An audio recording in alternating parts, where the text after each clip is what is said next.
Halo penakluk sejarah, balik lagi sama gua Wahyu Penakluk, di tengah riuh rendah kota yang tak pernah tidur. Jika kita bicara tentang Jakarta, tentang hiruk-pikuknya, satu kata yang pasti melintas adalah kemacetan. Sebuah entitas abadi yang telah menjadikan ibu kota kita di satu titik sebagai kota paling macet sedunia. Namun, di tengah gempuran baja yang statis, di antara klakson yang meraung-raung, muncul sesosok pahlawan sejati. Dia tak bersayap, tak berzirah, dia hanya bermotor, dan dia adalah ojek. Kalian mengenalnya sebagai rider yang lincah, penyelamat di gang sempit. Tapi pernahkah kalian berhenti sejenak, menanggalkan helm kalian, dan merenungi dari mana asal-usul legenda ini? Bagaimana sebuah moda transportasi yang dianggap ilegal di mata hukum justru menjelma menjadi urat nadi perekonomian bangsa? Inilah kisah tentang evolusi ojek.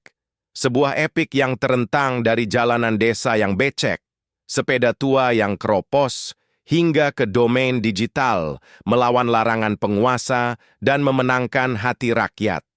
Mari kita selami. Untuk memulai perjalanan ini, kita harus kembali ke akar kata itu sendiri. Ojek, sebuah nama yang sederhana, namun menyimpan perdebatan etimologis. Ada yang menyebutnya berasal dari kata objek, yang dalam dialek lokal bertransformasi menjadi ngobjek. Sebuah istilah yang berarti mencari sasaran atau buruan untuk mendapatkan rezeki. Namun, yang paling mencerahkan adalah definisi klasik dari WJS Poerwadarminta dalam Kamus tahun 1979. Ia mendefinisikannya dengan gamblang. Ojek adalah sepeda yang ditaksikan. Ingat baik-baik kata itu. Sepeda, bukan motor. Pahlawan pertama kita bergerak dengan kayuhan, bukan dengan bensin. Tahun 1999, kita tinggalkan sejenak gemerlap Jakarta dan bergerak ke pedesaan di Jawa Tengah. Jalanan di sana jauh dari aspal mulus. Mereka adalah urat tanah yang becek, terjal, dan nyaris mustahil dilalui oleh mobil-mobil kekar.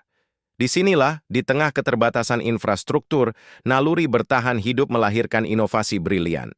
Beberapa pemuda desa melihat peluang, menawarkan jasa membonceng.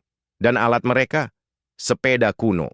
Bukan sepeda fiksi modern, tapi sepeda-sepeda kuat, kekar, peninggalan era sebelum Perang Dunia II. Mereka mengangkut orang, mengantar hasil bumi, membawa titipan surat, menembus keterisolasian desa. Ini adalah proto-ojek, ojek purba yang beroperasi bukan karena mencari kecepatan, tapi karena keterbatasan akses. Mereka adalah jembatan bagi masyarakat desa. Gelombang inovasi ini tak butuh waktu lama untuk merambat ke pusat peradaban, Jakarta. Tepatnya pada tahun 1970, di area pelabuhan Tanjung Priok. Mengapa Priok? Karena Priok adalah area khusus. Saat itu, ada kebijakan larangan keras bagi kendaraan umum tertentu, seperti bemo, becak, dan bahkan kendaraan lain, untuk masuk ke dalam kawasan pelabuhan yang sensitif. Larangan ini, yang seharusnya membatasi pergerakan, justru menciptakan vakum transportasi. Dan vakum itu segera diisi oleh para pengayuh sepeda. Dengan sepeda, mereka melenggang bebas. Mereka menawarkan jasa antar jemput barang atau orang dari gerbang pelabuhan ke dalam area atau sebaliknya. Fenomena ini meledak. Dari Priok, ojek sepeda menyebar cepat ke Ancol, ke kawasan kota tua, hingga ke Harmoni. Konon, jumlah pengojek sepeda di Jakarta mencapai angka yang fantastis, hampir 500 orang. Mereka adalah solusi last mile yang murah dan cepat. Dan yang paling luar biasa, hingga hari ini, jejak ojek sepeda itu masih bisa kita temui di lorong-lorong kota tua, menjadi saksi bisu sejarah transportasi kita. Namun, ketika Jakarta baru terpesona oleh ojek sepeda, di kampung halaman Jawa Tengah, sebuah revolusi diam-diam telah terjadi. Tahun 1971, masyarakat desa menyadari satu hal. Kayuhan sepeda tidak sebanding dengan putaran mesin. Motor mulai masuk, dan yang menjadi primadona adalah motor-motor Jepang dengan mesin 90 cc yang bandel dan irit. Motor mengubah segalanya. Kecepatan, waktu tempuh terpangkas drastis. Kapasitas, motor bisa membawa beban atau penumpang dengan lebih mudah di medan yang berat. Fleksibilitas, muncul opsi baru. diboncengi oleh pemiliknya, atau menyewa motor untuk dikendarai sendiri dengan tarif yang lebih murah. Keuntungan yang lebih besar, perputaran uang yang lebih cepat. Narasi tentang ojek pun berubah, dari solusi darurat menjadi lapangan kerja yang menggiurkan. Fenomena ini menyebar cepat. Di Jawa Timur misalnya, para petani yang musim panennya telah usai mulai nyambi. Mereka mengubah motor pribadi mereka menjadi alat mencari nafkah. Mereka mangkal di terminal bus, di persimpangan jalan desa, atau di pasar. Mereka beroperasi tanpa birokrasi, tanpa SIM, tanpa izin usaha resmi. Yang penting, motor jalan, penumpang selamat, rezeki masuk. Dan sistem tarifnya benar-benar ekonomi rakyat sejati. Semuanya adalah hasil kesepakatan, tawar-menawar, dan yang paling menarik, berdasarkan faktor kemanusiaan. Bahkan, ada cerita yang melegenda dari tahun 1974. Jika penumpangnya adalah seorang gadis cantik, tarifnya bisa tiba-tiba didiskon. Sebuah interaksi sosial yang unik dalam transaksi ekonomi. Keberhasilan di desa pasti akan menarik perhatian para pemilik modal di kota. Dan di tahun 1974, di Jakarta, ojek motor resmi beroperasi secara komersial. Seorang cukong, istilah untuk pengusaha besar saat itu, menggelontorkan modal untuk membeli 20 unit motor. Ia mendirikan pangkalan ojek motor di kawasan Ancol. Ini adalah momen euforia. Ojek motor adalah transportasi baru, segar, dan menjanjikan kecepatan di tengah kemacetan yang mulai memburuk. Awalnya, menaiki ojek motor di Ancol bahkan dianggap seperti tamasya, sebuah pengalaman baru bagi warga kota. Penumpang membludak, bisnis ini sukses besar. Motor-motor ini menjadi senjata pamungkas di jalanan ibu kota. Mereka mampu menembus kemacetan yang menghimpit, memasuki gang-gang sempit yang haram dimasuki taksi atau bus. Ojek motor telah membuktikan satu hal. Ia mengisi gap yang ditinggalkan oleh sistem transportasi resmi. Namun, kesuksesan ojek motor tidak disambut baik oleh semua pihak, terutama oleh aparat penegak hukum dan pemerintah daerah. Brigadir Jenderal Karamoy dari kepolisian bersuara keras. Menurutnya, penggunaan sepeda motor sebagai angkutan umum adalah tindakan yang bertentangan dengan aturan lalu lintas yang berlaku. Sepeda motor, secara definisi hukum saat itu, adalah kendaraan pribadi. Penentangan ini diperkuat oleh sosok Gubernur Jakarta yang legendaris, Ali Sadikin, atau yang akrab disapa Bang Ali. Di mata Bang Ali, ojek motor bukanlah angkutan massal resmi Jakarta. Dalam pandangannya, transportasi ibu kota hanyalah bus, kereta api, taksi, bajaj, bemo, dan alat unik lain seperti helikak. Ojek motor tidak masuk daftar. Ia dianggap sebagai anomali, sebuah ketidaksempurnaan dalam perencanaan kota yang ideal. Maka, pemerintah provinsi dan kepolisian sepakat, ojek harus ditertibkan.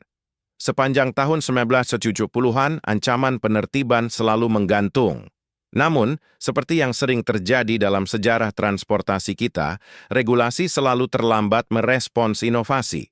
Baru pada tahun 1979, polisi mulai bertindak serius. Razia besar-besaran dilancarkan di berbagai titik pangkalan.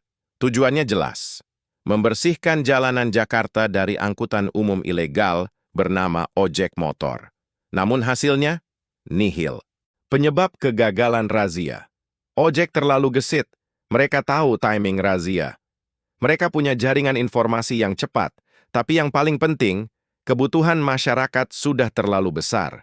Bagaimana mungkin pemerintah melarang sesuatu yang menjadi solusi paling efektif bagi ribuan komuter setiap harinya?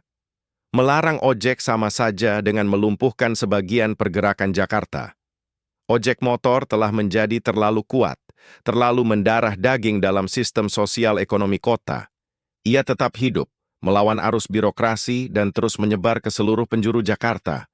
Setelah perang dingin dengan pemerintah, ojek konvensional atau yang sering kita sebut ojek pangkalan memenangkan hak hidup mereka meskipun status legalnya masih abu-abu. Mereka menjadi institusi sosial tersendiri. Teritorial, setiap pangkalan memiliki teritori yang dijaga ketat, Ini adalah hukum jalanan yang berlaku. Negosiasi harga, tradisi tawar-menawar harga tetap menjadi ciri khasnya, mencerminkan ekonomi informal yang fleksibel. Layanan khusus, mereka tidak hanya mengangkut orang, tapi menjadi kurir, tukang antar makanan, dan bahkan tukang titip kunci bagi warga sekitar pangkalan. Mereka adalah ekosistem mikro yang tak ternilai. Namun, di era milenium, datanglah gelombang inovasi yang jauh lebih besar dan mengubah segalanya. Teknologi digital. Pada pertengahan tahun 2000-an, sebuah ide brilian muncul. Mentransformasi ojek pangkalan yang terpisah-pisah menjadi sebuah platform terintegrasi. Ojek online lahir. Ini bukan sekadar mengubah cara memesan. Ini adalah lompatan kuantum dalam efisiensi, kepastian harga, hilangnya negosiasi yang seringkali membuat canggung. Harga ditentukan sistem, transparan sejak awal, tracking dan keamanan. Penumpang bisa melacak lokasi driver, meningkatkan rasa kepercayaan dan keamanan. Ekspansi layanan. Ojek tidak lagi hanya soal mengangkut orang. Ia menjelma menjadi layanan e-commerce, food delivery, grocery shopping, payment gateway. Ojek online telah menciptakan lapangan kerja masif dan memberdayakan jutaan orang. Tentu saja, perubahan besar ini memicu konflik. Pertemuan antara ojek pangkalan yang memegang hukum teritorial dengan ojek online yang memegang hukum efisiensi digital menghasilkan benturan di banyak titik. Ini adalah pertempuran antara tradisi dan modernitas, antara zona nyaman dan inovasi disruptif. Namun seiring berjalannya waktu, konflik ini mulai mereda, seringkali dengan cara berdampingan, meskipun kadang masih terasa tegang, dan tak jarang, para pengojek pangkalan akhirnya bertransformasi menjadi rider ojek online. Kisah ojek adalah kisah tentang perlawanan. Perlawanan terhadap infrastruktur yang buruk. Perlawanan terhadap sistem transportasi massal yang tidak memadai. Perlawanan terhadap regulasi yang membatasi. Ojek adalah bukti otentik dari jiwa survival dan kewirausahaan masyarakat Indonesia. Ia adalah solusi bottom-up yang lahir dari kebutuhan rakyat, bukan dari perencanaan pemerintah. Dari sepeda keropos di Jawa Tengah tahun 1999 yang diangkut oleh para petani untuk melawan jalanan becek, hingga ke motor 90 cc yang berani menantang razia di Jakarta 1979, sampai ke rider ojek online hari ini yang membawa helm dan jaket hijau terintegrasi dalam satu sentuhan smartphone. Ojek adalah pahlawan sejati di tengah kemacetan. Mereka adalah ekonomi mikro yang bergerak cepat, penyelamat kita dari keterlambatan, dan simbol ketangguhan masyarakat Indonesia. Begitulah penakluk sejarah, kisah epik tentang ojek. Sebuah moda transportasi yang mengajarkan kita bahwa solusi paling efektif seringkali datang dari jalanan, bukan dari meja birokrasi. Gimana menurut lu? Apakah ojek, baik konvensional maupun online, adalah kegagalan sistem transportasi massal atau justru bukti kehebatan inovasi rakyat? Tulis pandangan kritis kalian di kolom komentar. Gua Wahyu Penakluk, sampai jumpa di penelusuran sejarah berikutnya.